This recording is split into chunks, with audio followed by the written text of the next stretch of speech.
Muito boa noite. No Blogs e Companhias de hoje temos a visita do cinema e do Paulo Alcarva, um amigo. E, Paulo, hoje vamos ver dois blogs que tu criaste ainda há relativamente pouco tempo. Um sobre a história do cinema e outro que tem uma vertente um pouco distinta. Exatamente. Pergunta óbvia. Paixão pelo cinema desde sempre? Desde sempre. É verdadeiramente uma paixão muito antiga, de criança, diria.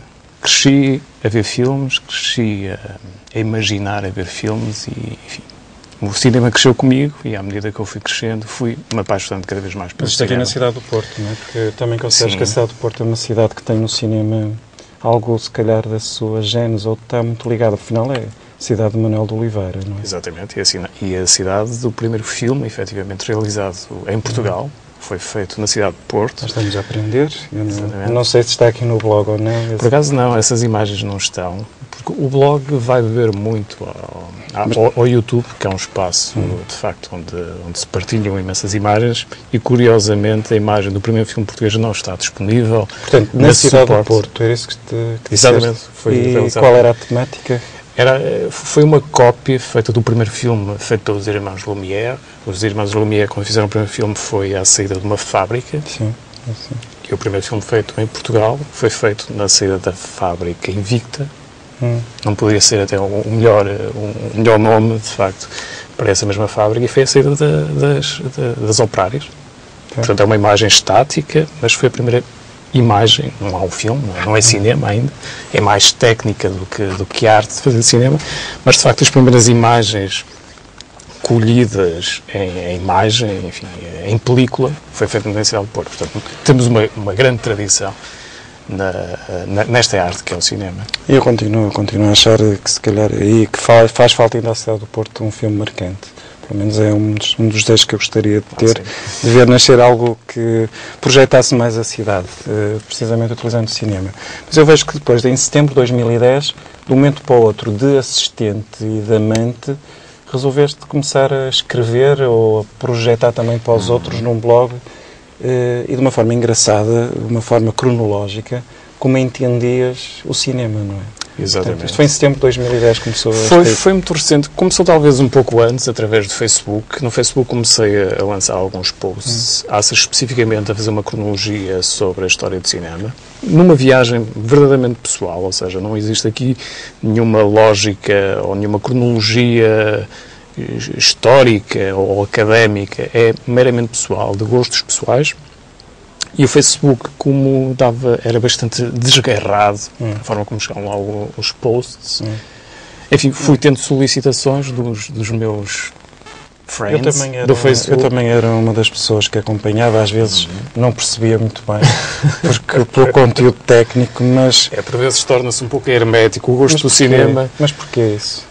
Enfim, é como qualquer... É uma questão pessoal mais do que propriamente o próprio cinema exigir isso. Porque eu quando leio críticas às vezes não percebo. Não é? Sim. Sim, também sou dos quando leio as críticas de cinema, às vezes fico assim, se calhar, não sei, sempre estou a ser um leigo. Sempre que se aprofunda qualquer coisa é normal nós tentarmos esmiuçar um pouco mais e as coisas tornarem-se um pouco mais fechadas, num mundo mais fechado, porque há sempre referências e as referências vamos ter que necessariamente ir buscar uma outros linguagem autores própria, não é? E também uma linguagem própria. Mas há a percepção disso, porque no fundo o Paulo, tu és um crítico também de cinema e vamos ver que o faz aqui em vários.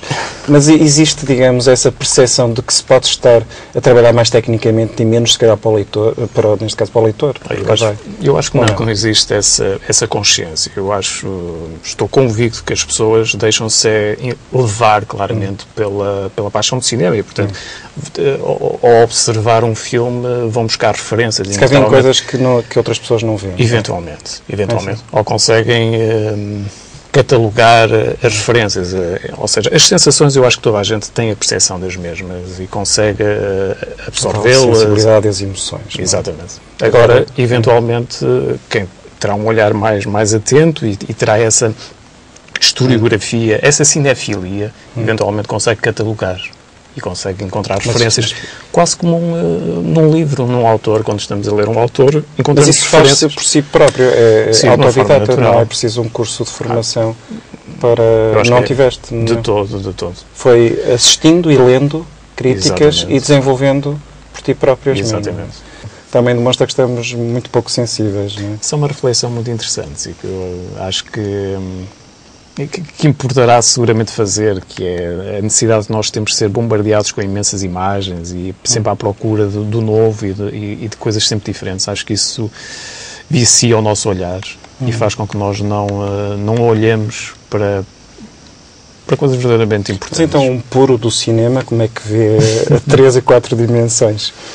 Como se vê isso? Nós temos aqui outro blog, não é? Porque o Paulo Alcava não é só uma pessoa da história, também vive nos dias que correm e vê os filmes atuais. Não é? Exatamente. E há excelentes filmes também. Há excelentes filmes. Portanto, não há aqui um respeito e o perceber as diferentes artes, não é? Exatamente. Não, é verdade. Mas aqui já passamos ao outro blog, podemos voltar depois ao inicial, mas aqui já é um trabalho mesmo de crítica. Uma crítica desassombrada, ou seja, sem nenhuma preocupação de ser muito técnico, são opiniões. Como começamos por dizer no início, enfim, a cinefilia leva necessariamente a que depois tenhamos uma linguagem técnica e às vezes, como também dissemos, um pouco hermética, mas é desprovida de qualquer... é despretensiosa a crítica. Os filmes que efetivamente me marcam bastante, como este que se está a passar... Falaste sobre este, não foi? Este é um filme do ano passado, é? Ele foi Palma de Ouro em 2009, mas efetivamente só chegou a Portugal no ano passado.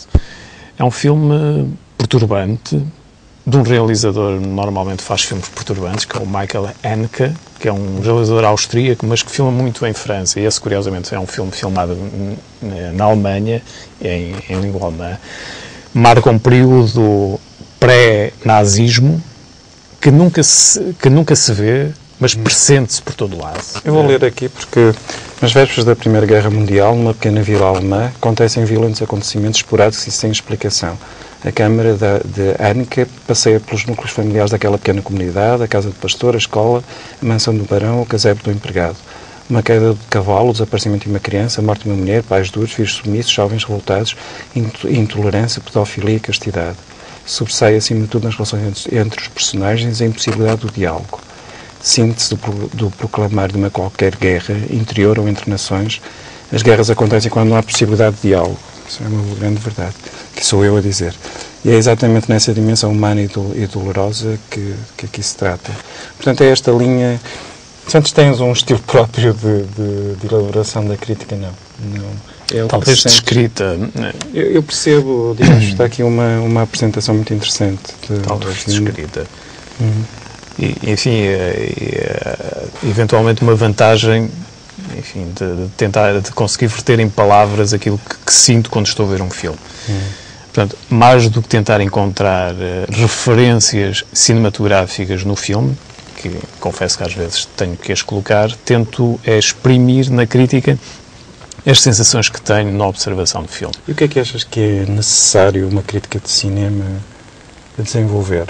Portanto, tu entendes que há alguns pontos que deverão ser tocados de outras críticas que lês, também dá para entender o que será mais ou menos. De facto, se houver essa conciliação entre as referências que inevitavelmente um autor traz, mas também a leitura necessariamente do crítico acerca desse filme, é fundamental a crítica ter uma opinião e uma opinião pessoal. Ela é inevitavelmente pessoal. Também parece que os próprios canais de televisão também ainda têm aqui um espaço que não têm, se calhar, ainda aproveitado até onde poderia ser.